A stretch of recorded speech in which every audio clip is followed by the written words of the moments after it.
Hello guys, welcome back to my channel. मैं प्रीति आपका अपने इस व्लॉग में स्वागत करती हूँ। तो कैसे हैं आप लोग? मैं बिल्कुल मस्त हूँ और आशा करती हूँ कि आप लोग भी बहुत अच्छे होंगे। तो आज मेरी छुट्टी है, वीकली ऑफ। मैं कहीं घूमने नहीं गई और ना ही मैंने कुछ आज स्पेशल किया जो घर में, ना ही कुछ स्पेशल बनाया। जो नॉर्मल रोज़ डेली होता है वही खाया पिया। तो गाइज़, मैं ना काफ़ी टाइम से ये सोच रही थी कि अपने दिल की कुछ बात करूं आप लोगों से। तो सोचा कि चलो आज कुछ दिखाना ना सही, कुछ बातें ही कर ली जाए आप लोगों से। क्योंकि जैसी मेरे मन में जो बातें चल रही हैं कॉर्पोरेट जॉब्स को लेके, जो हर एक फ़ीमेल फेस करती है, मतलब मोस्टली फ़ीमेल्स तो करती हैं। जो हम लोगों की तरह थोड़ा लो कॉन्फिडेंस वाली फ़ीमेल्स होती हैं, जिनमें कॉन्फिडेंस थोड़ा कम रहता है, जो खुद से ज़्यादा दूसरों पे ट्रस्ट कर लेती हैं, उन फीमेल्स के लिए बोल रही हूँ मैं। तो सॉरी गाइस, मेरे पास एक्चुअली अभी चीज़ें हैं नहीं, तो मैं अपने हाथ से ही पकड़ के इट्स ओके।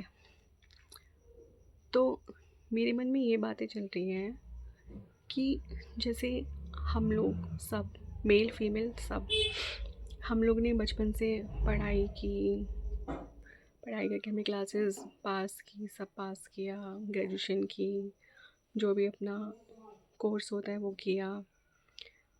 तो हर कोई करता है अपने अकॉर्डिंग, अपने माँ बाप के अकॉर्डिंग, जो भी माँ बाप करवा पाते हैं। तो हम लोग सब अपने अकॉर्डिंग मेहनत करते हैं जितना हम लोगों से हो पाता है। और हम लड़कियां, हम वुमेन्स, हम लोग क्या कहते हैं, सॉरी एक्चुअली मुझे ना वर्ड्स नहीं मिल रहे कि मैं क्या बोलूँ। बस मैं इतना कहना चाहती हूँ कि एक औरत घर संभाल रही है, अपना बच्चा संभाल रही है, उसके बाद जब वो सब कुछ संभालने के बाद ऑफिस जा रही है, काम कर रही है, वो भी सेम उतना ही काम करती है जितना एक लड़का करता है। लेकिन फिर भी हम फीमेल्स के साथ इतनी पार्शलिटी क्यों होती है? पार्शलिटी इन द सेंस कि जो भी किसी भी कॉर्पोरेट ऑफिस में जो मैनेजर होता है, सारे ऐसे नहीं होते हैं, बट मोस्टली तो होते ही हैं ना ऐसे। वो लड़का लड़की में इतना पार्शलिटी क्यों करते हैं कि लड़का है तो बहुत काम करेगा, लड़की है तो नहीं करेगी काम। चलो, अप्रेज़ल के टाइम पे भी इनकी नौटंकियाँ स्टार्ट हो जाती हैं, है ना, कि आपने तो इतना किया ही नहीं है उस अकॉर्डिंग। और जबकि जो मेल होता है वो भी सेम काम कर रहा है जो एक फ़ीमेल कर रही है। और ऊपर से पूरे साल इतना काम करने के बाद, जो भी काम मिलता है वो करने के बाद, ठीक है, डिफ़िकल्टीज़ तो हर किसी को आती है ना काम में। अगर तुम कोई काम कर रहे हो सेम फील्ड में, लेकिन जो आगे से चैलेंजेस आते हैं वो तो अलग होते हैं ना। जैसे आप रोज़ जा रहे हो, रोज़ ऑफिस जा रहे हो, अपनी बस से जा रहे हो या गाड़ी से जा रहे हो, जिस भी चीज़ से जा रहे हो सेम रास्ता है, आपको एक्सपीरियंस है कि कैसे कैसे जाना है। बट कभी आपको रास्ता बिल्कुल क्लियर मिलता है, आप बिल्कुल टाइम से ऑफिस पहुंच जाते हो। कभी आपको जाम मिल जाता है तो आपको थोड़ा लेट हो जाता है, ठीक है। तो चैलेंजेस तो नए नए आ रहे हैं ना। कभी बारिश हो रही है तो उसकी वजह से आपको बसेस नहीं मिल रही, या फिर ट्रैफिक जैम मिल रहा है। तो माना कि वो काम आप डेली कर रहे हो, बट चैलेंजेस तो नए नए आ रहे हैं ना, जिसकी वजह से आपके काम में डिले हो रहा है। तो ठीक उसी तरह हम जो काम करते हैं, हम डेली सेम काम करते हैं, थोड़े बहुत चैलेंजेस होते हैं जो अलग अलग हो जाते हैं। तो ये चीज़ किसी भी कॉर्पोरेट मैनेजर को, जो हमारा सीनियर है, उसे ये बात क्यों नहीं समझ में आती है? उनसे तो हम डायरेक्ट बोल नहीं सकते हैं, क्योंकि कुछ भी हो, गलती तो हमारी ही होती है ना, जूनियर्स की ही होती है गलती। और इतना कुछ करने के बाद भी हम जब जा रहे हैं, ऑफिस में जा रहे हैं, हमने इंटरव्यू क्लियर किया, अपने दम पर। ऐसा तो नहीं है ना कि हमें किसी ने खैरात में जॉब दे दी। हम जा रहे हैं, इंटरव्यू क्लियर कर रहे हैं। क्लियर करने के बाद उसने डिसाइड किया कि उसको हमें रखना है, ठीक है। उसने डिसाइड किया, हमने तो नहीं बोला था कि हमको रखो। हमने अपने बल पे अपना इंटरव्यू क्लियर किया, उसके बाद उन्होंने रखा। कुछ तो फ़ायदा होगा ना उनका भी, जो हमें रखा उन्होंने। चाहे कोई भी, मैं सबके लिए बोल रही हूँ। जो चीज़ें मैं फ़ेस कर रही हूँ मैं वो बता रही हूँ। तो कुछ तो बात होगी ना हमें, जो हमने अपना इंटरव्यू क्लियर किया। हमने उसके बाद भी तुम काम करवाते हो, तुम मतलब ऐसा क्यों मतलब वो करवाते हो रियलाइज़ सामने वाले को कि उसे कुछ नहीं आता। हम सेल्फ डाउट में चले जाते हैं भाई, कि क्या हमें सच में कुछ नहीं आता, जबकि हमें इतना काम करते हैं उसके बाद भी। तो ये सब सारे मैनेजर्स से हैं भाई। अपने जूनियर को इतना भी सेल्फ डाउट में मत डालो कि वो 70% है, लेकिन तुम उसको ऐसे रियलाइज़ करवा रहे हो कि वो 20% भी नहीं है, वो किसी लायक ही नहीं है।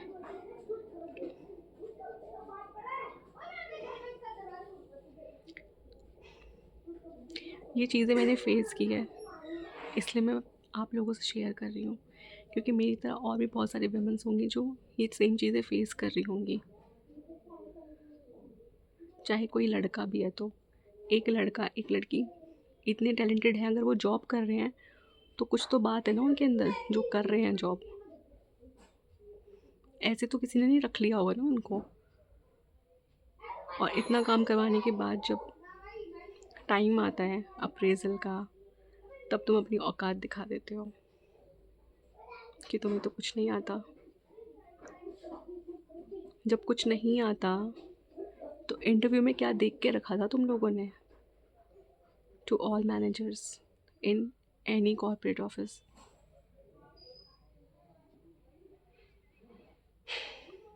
ऐसा तो नहीं है। और ऊपर से ये धमकी, रिज़ाइन दे दो। मेरे को तो आज तक मिली नहीं है, बट मैंने ऐसा सुना है अपने ऑफिस में भी, या मैं पहले जहाँ पे वर्किंग थी वहाँ पे भी। अरे भाई, तुम होते कौन हो ये बोलने वाले कि रिज़ाइन दे दो? तुम्हारे बाप की कंपनी है क्या? ऐसा बोल के क्यों डिमोटिवेट करते हैं हम जैसे एवरेज लोगों को, कि हमें कुछ नहीं आता। और दूसरी बात ये भी कि अगर कोई किसी एम्प्लॉय को किसी कंपनी में मानो 2 साल हो गया, तो मैनेजर और उसका जो चमचा होता है, हर ऑफिस में ही होता है चमचा, ये तो सच बात है, वो खुद वो 5 6 7 8 सालों से काम कर रहे हैं, लेकिन वो चाहते हैं जिसको 1.5 2 साल हो गए वो यहाँ से कहीं और चेंज कर ले। क्यों कर ले भाई? और फिर तुम ये भी सोचते हो कि भाई इनके अंदर तो कोई बात ही नहीं है, तभी तो इनको कहीं ऑफ़र नहीं मिल रहा। अरे यार, फिर तो तुम्हारे अंदर भी कोई बात नहीं है। तुम्हें तो 7 8 साल हो गए यहाँ पे, तुम्हारे अंदर भी कोई बात नहीं है, तभी तो तुम्हें भी कहीं से ऑफ़र नहीं मिल रहा। तुम तो टैलेंटेड हो ना, तुम क्यों नहीं कहीं जा रहे हो? बहुत बहुत घपलेबाजी है इस कॉर्पोरेट वर्ल्ड में, बहुत घपलेबाजी। बस अपनी मजबूरी के लिए जॉब कर रहे हैं, मजबूरी के लिए। ऐसे चमचों की और ऐसे मैनेजरों की जो सुननी पड़ती है ना चीज़ें। और अगर मैनेजर ढंग का हो ना तो चमचे कुछ ना कर सके। मैनेजर को तो समझना चाहिए, उसको तो सबकी दो, अगर 2 बंदे बात करें तो दोनों की बात सुननी चाहिए ना, उसके लिए तो सब बराबर होने चाहिए। लेकिन कहाँ मिलेगा ऐसा मैनेजर? होते होंगे कुछ अच्छे मैनेजर्स, लेकिन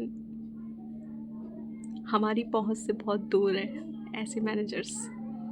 तो आज मुझे अपने दिल की यही बात करनी थी। आई नो बहुत सारी लड़कियां या लड़के रिलेट कर रहे होंगे इस बातों से, बट क्या करें, हम रिलेट ही कर सकते हैं ना यार, हम कुछ कर नहीं सकते। आज मेरा दिल हल्का हो गया ये बता के कि कुछ तो लोग होंगे जो सुनेंगे। मैं सिर्फ अकेली नहीं हूँ जो ये चीज़ें फेस कर रही हूँ, और भी कितने होंगे यार। बट ठीक है, इग्नोर करो इनकी बातों को। ये कौन सा हमारे घर के हैं जो हम इनकी बातों को सर आँखों पे बिठा के रखें? अपना काम करो, निकलो, बस। तो यही बात थी गाइज़। और मज़े करो लाइफ में, जो भी मिल रहा है खाओ पियो ऐश करो, जितना काम करना है उतना करो, एक्स्ट्रा करने की ज़रूरत नहीं है, हमको ज़रूरत नहीं है इतना वो करने की, क्योंकि जब टाइम आता है ना तो कंपनी भी हमारे बारे में नहीं सोचती है और ना ही कोई मैनेजर हमारे बारे में सोचता है। Everybody is replaceable, everybody. तो खाओ पियो ऐश करो, मस्त रहो और मेरे दूसरे ब्लॉग का वेट करो please. Okay bye bye guys. और अगर मेरी बातें तो आपको रिलेट करती हैं तो प्लीज़ कमेंट करो ना यार प्लीज़, और शेयर करो, सब्सक्राइब कर लो मुझे। ऐसे ऐसे टॉपिक्स मैं और ले आऊँगी क्योंकि कभी जब मैं खाली होती हूँ ना तो मेरे माइंड में बहुत सारी चीज़ें चलती हैं, तो मैं सोच रही हूँ आप ही लोगों से शेयर करूँ। Okay bye, take care.